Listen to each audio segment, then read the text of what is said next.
Hello दोस्तों, मैं उमा शंकर आपको अपने चैनल ट्रिकी बाय विस्कोप्ता में स्वागत करता हूं। दोस्तों, आज मैं जैक बोर्ड वीकली टेस्ट 2023 का वीकली टेस्ट लेकर आया हूं। खासकर वैसे विद्यार्थी जो 12वीं क्लास में होंगे उनके लिए मैंने जियोग्राफी भूगोल का इम्पोर्टेंट MCQ क्वेश्चन लेकर आया हूं, जो 9 अक्टूबर 2023 को होने वाले एग्ज़ाम में तहलका मचा देगा दोस्तों।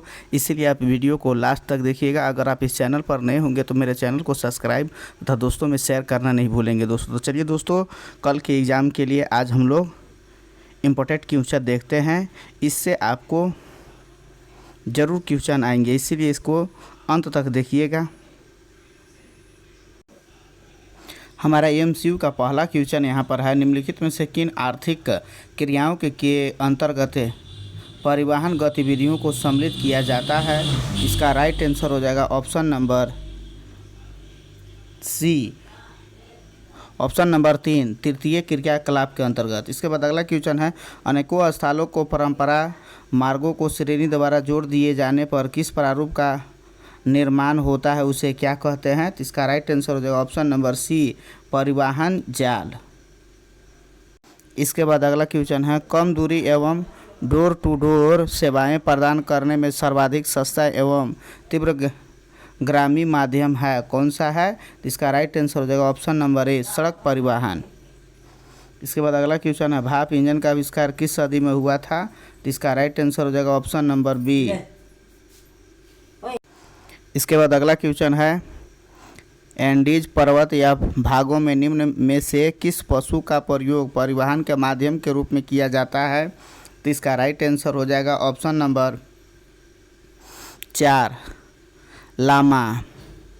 इसके बाद अगला क्वेश्चन है, पार महाद्वीपीय एटवर्ट महामार्ग किन मध्य से गुजरता है। तो इसका राइट आंसर हो जाएगा ऑप्शन नंबर ए, डार्विन और मेलबर्न से। इसके बाद अगला क्वेश्चन देखते हैं, किस देश में रेल मार्ग के जाल का संगतम घनत्व पाया जाता है। तो इसका राइट आंसर हो जाएगा ऑप्शन नंबर 3, संयुक्त राज्य अमेरिका। इसके बाद अगला क्वेश्चन है, बृहत्त ट्रंक का मार्ग होता है तो कौन सा मार्ग होता है। तो इसका राइट आंसर हो जाएगा ऑप्शन नंबर 2, उत्तरी अंटार्कटिक महासागर से होकर। अगला क्वेश्चन कर रहा है, बिग इंच पाइपलाइन के द्वारा परिवहन किया जाता है, किसका परिवहन किया जाता है। तो इसका राइट आंसर हो जाएगा ऑप्शन नंबर 4, पेट्रोलियम। इसके बाद अगला क्वेश्चन है, चैनल टनल जोड़ता है, किसे जोड़ता है। तो इसका राइट आंसर हो जाएगा ऑप्शन नंबर 3, पेरिस लंदन को। इसके बाद अगला क्वेश्चन है, निम्नलिखित में से कौन सा भारत का सबसे लंबा नेशनल हाईवे है जो वाराणसी को कन्याकुमारी से जोड़ता है। तो इसका राइट आंसर हो जाएगा ऑप्शन नंबर ए, NH7। इसके बाद अगला क्वेश्चन है, रेल लाइनों की चौड़ाई के विभिन्न प्रकारों में से मानक गेज की माप क्या होती है। तो इसका राइट आंसर हो जाएगा ऑप्शन नंबर 1.44 मीटर। इसके बाद अगला क्वेश्चन है, स्वेज नहर का निर्माण कब हुआ था, जो क्वेश्चन आपको आ गया था। इसका राइट आंसर हो जाएगा ऑप्शन नंबर 2, 1869 ईस्वी में। इसके बाद अगला क्वेश्चन देखते हैं, किल नहर स्थित है, कहाँ स्थित है। तो इसका राइट आंसर हो जाएगा ऑप्शन नंबर 2, जर्मनी में। इसके बाद अगला क्वेश्चन है, उच्च मूल्य वाली एवं नाशवान वस्तुओं के परिवहन का सर्वश्रेष्ठ साधन क्या है। तो इसका राइट आंसर हो जाएगा ऑप्शन नंबर 4, वायु परिवहन। इसके साथ हम लोग कुछ अति लघु उत्तरीय प्रश्न भी देख लेते हैं। तो यहाँ हमारा क्वेश्चन कह रहा है कि पाइपलाइन परिवहन की 2 विशेषताओं का वर्णन कीजिए। तो आप पाइपलाइन के माध्यम से जानबे करते हैं कि पाइपलाइन के माध्यम से हम तरल एवं गैसीय पदार्थ को परिवहन करना सर्वाधिक सुगम एवं आसान माना जाता है। पाइपलाइन को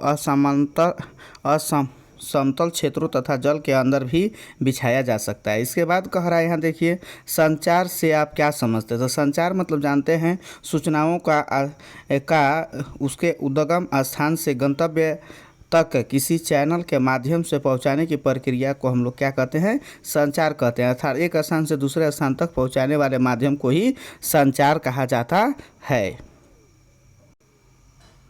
इसके बाद अगला पॉइंट है साइबर स्पेस क्या है, तो यहाँ आंसर हो जाएगा विद्युत द्वारा कंप्यूटरीकृत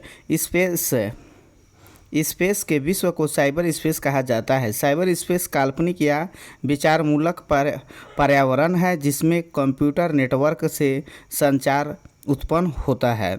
इसके बाद अगला क्वेश्चन है इंटरनेट के किसी एक लाभ को बताइए। तो इंटरनेट के माध्यम से राष्ट्र के आर्थिक तथा सामाजिक परिदृश्य स्पेस को ईमेल, ई वाणिज्य, ई शिक्षा तथा प्रशासनिक जैसे सेवाओं को बेहतर सुधार संभव है।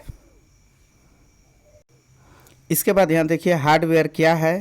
तो हार्डवेयर एक रूप में एक कंप्यूटर सिस्टम है जो स्कैनर तथा डिवाइजर होता है जिसकी सहायता से भौगोलिक सूचनाओं प्रणाली का उपयोग किया जाता है। या फिर हार्डवेयर जिसे हम छू सकते हैं उसे हम हार्डवेयर कहते हैं।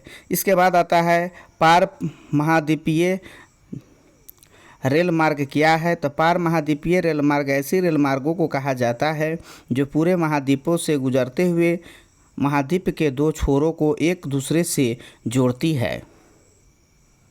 इसके बाद अगला क्वेश्चन हम लोग देखते हैं जल परिवहन के 2 लाभ बताइए। तो जल परिवहन के 2 लाभ, जल परिवहन मार्गों का निर्माण नहीं करना चाहिए। इसके बाद यह अन्य परिवहनों की तुलना में काफ़ी सस्ता होता है। इसके बाद अगला क्वेश्चन है स्वेज नहर किन 2 महासागर को जोड़ती है। तो इसका राइट आंसर हो जाएगा स्वेज नहर भूमध्य सागर और लाल सागर को जोड़ती है। इसके बाद अगला क्वेश्चन है मीटर लाइन में 2 पटरियों के बीच की दूरी कितनी होती है। तो इसका राइट आंसर हो जाएगा 1 मीटर।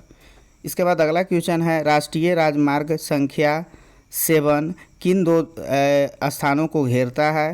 तो इसका राइट आंसर हो जाएगा बनारस को कन्याकुमारी से जोड़ता है। यह सबसे लंबा मार्ग होता है। अब हम अंतर्राष्ट्रीय व्यापार से संबंधित चैप्टर का कुछ महत्वपूर्ण पॉइंट देखते हैं। यह जो देख रहे हैं यहाँ पर लिखा हुआ है व्यापार का तात्पर्य वस्तुओं और सेवाओं को स्वैच्छिक आदान प्रदान से होता है। व्यापार को 2 पक्ष होते हैं, बेचने वाला एवं खरीदने वाला। इसके बाद अगला पॉइंट देखते हैं तो व्यापार के 2 स्तर होते हैं, अंतर्राष्ट्रीय व्यापार एवं राष्ट्रीय व्यापार। इसके बाद अगला पॉइंट देखते हैं जब सेवाओं का आदान प्रदान अर्थात व्यापार 2 देशों के मध्य होता है तो उसे अंतर्राष्ट्रीय व्यापार कहा जाता है। इसके बाद अगला पॉइंट होता है जब किसी देश के अंदर व्यापार होता है तो उसे राष्ट्रीय व्यापार कहा जाता है। अब आयात के बारे में जानते हैं। तो आयात जब वस्तुओं को दूसरे देशों या जगहों से मंगाया जाता है तो उसे आयात कहते हैं। जबकि निर्यात किसे कहते हैं। तो निर्यात जब वस्तुओं को दूसरे जगहों या स्थानों से भेजा जाता है उसे निर्यात कहते हैं। मंगाना आयात कहलाता है जबकि भेजना निर्यात कहलाता है। इसके बाद अगला देखते हैं वस्तु विनिमय 2 पक्षों के मध्य परस्पर। इसके बाद अगला पॉइंट देखते हैं वस्तु विनिमय 2 पक्षों के मध्य परस्पर लाभों के लिए मुद्रा की जगह पर वस्तुओं का ही एक दूसरे से आदान प्रदान करते हैं तो उसे हम वस्तु विनिमय कहते हैं। इसके बाद अगला पॉइंट देखते हैं तो विश्व युद्ध के बाद के समय दौरान व्यापार एवं शुल्क हेतु सामान्य समझौता जिसको हम लोग शॉर्ट में कहते हैं GATT जैसे संस्थाओं ने जो कि बाद में विश्व व्यापार संगठन WTO बना शुल्क को घटाने में सहायता की। अर्थात WTO क्या किया तो व्यापार की जो शुल्क लिया जा रहा था उसको घटाने में सहायता किए। इसके बाद अगला पॉइंट हम लोग देखते हैं तो हमारा अगला पॉइंट होता है विश्व व्यापार संगठन। तो एक अंतर्राष्ट्रीय संगठन जो विश्व व्यापारी तंत्र के नियमों पर निर्धारित होता है। इसके बाद व्यापार का उदारीकरण। तो व्यापार का उदारीकरण क्या है तो व्यापार हेतु अर्थव्यवस्था को खोलने का कार्य मुक्त व्यापार या व्यापार उदारीकरण कहलाता है। इसके बाद अगला देखते हैं पॉइंट। व्यापार संघ क्या है? तो व्यापार संघ ऐसा देशों का समूह होता है जिसके भीतर व्यापारिक अनुबंधों की सामान्यकृत प्रणाली कार्य करती है। इसके बाद हम लोग देखते हैं व्यापार संतुलन किस तरह से किया जाता है, उसके बारे में यहाँ पर हम लोग को देखना है। तो देश के आयात और निर्यात के कुल मूल्यों के बीच अंतर जब आयात की तुलना में निर्यात की अधिकता होती है तो उसे अनुकूल व्यापार संतुलन, और यदि निर्यात कम और आयात अधिक होती है तो उसे प्रतिकूल व्यापार संतुलन कहा जाता है। इसके बाद हम लोग पतन देखते हैं।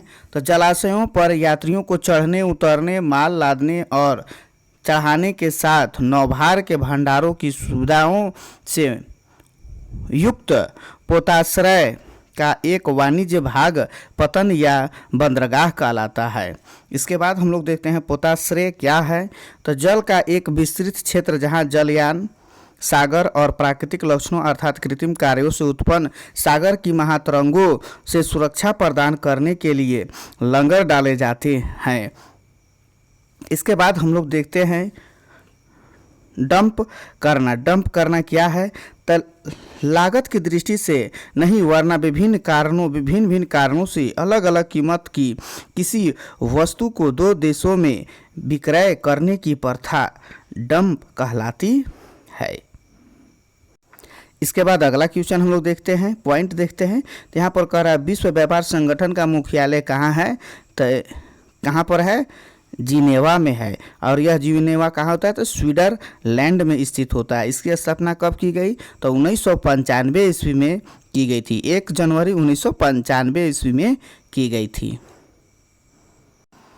अब हम इससे संबंधित क्वेश्चन का आंसर देखते हैं। या देखिए, संसार के अधिकतम महान पतन इस प्रकार वर्गीकृत किए गए हैं तो उसे क्या कहा जाता है? तो इसका राइट आंसर हो जाएगा विस्तृत पतन कहा जाता है। इसके बाद अगला देखते हैं, निम्नलिखित महाद्वीपों में से किस एक से विश्व व्यापार का सर्वाधिक प्रवाह होता है? उसे क्या कहते हैं? उत्तरी अमेरिका कहते हैं। अगला क्वेश्चन देखते हैं, दक्षिण अमेरिका राष्ट्र में कौन सा एक ओपेक का सदस्य है? इसका राइट आंसर हो जाएगा ऑप्शन नंबर 2। अगला क्वेश्चन है, निम्न व्यापार समूहों में से भारत किसका एक सदस्य है? तो इसका राइट आंसर हो जाएगा ऑप्शन नंबर ए, सापटा का। इसके बाद अगला क्वेश्चन है, सार्क देशों में शामिल नहीं है, कौन शामिल नहीं है? तो इसका राइट आंसर हो जाएगा अफगानिस्तान को शामिल नहीं किया गया, ऑप्शन नंबर 4। अगला क्वेश्चन है, 1995 में गेट का रूप बदलकर किस संगठन का उदय हुआ था? तो इसका राइट आंसर हो जाएगा ऑप्शन नंबर 1। इसके बाद अगला क्वेश्चन है, 1948 में स्थापित संगठन गेट का पूरा नाम क्या है?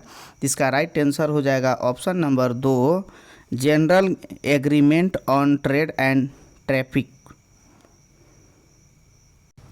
इसके बाद अगला क्वेश्चन है, WTO का मुख्यालय कहाँ है? तो इसका राइट आंसर हो जाएगा ऑप्शन नंबर ए, जेनेवा में। इसके बाद अगला क्वेश्चन है, आयात निर्यात के बीच मूल्यों में अंतर को क्या कहा जाता है? तो राइट आंसर हो जाएगा ऑप्शन नंबर 3, व्यापार संतुलन। इसके बाद अगला क्वेश्चन है, निम्नलिखित में से अंतर्राष्ट्रीय व्यापार के प्रकार कौन कौन से हैं? तो इसका राइट आंसर हो जाएगा पार्श्विक व्यापार की पारिश्रमिक व्यापार, तो ऑप्शन नंबर 4 हो जाएगा दोनों। तो आई होप यह वीडियो अगर अच्छा लगा होगा तो मेरे चैनल को सब्सक्राइब कर दीजिएगा और जितना हो सके अपने दोस्तों में शेयर करना नहीं भूलेंगे दोस्तों। चलिए दोस्तों, फिर मिलेंगे नए वीडियो के साथ, तब तक के लिए जय हिंद, बेस्ट ऑफ लक।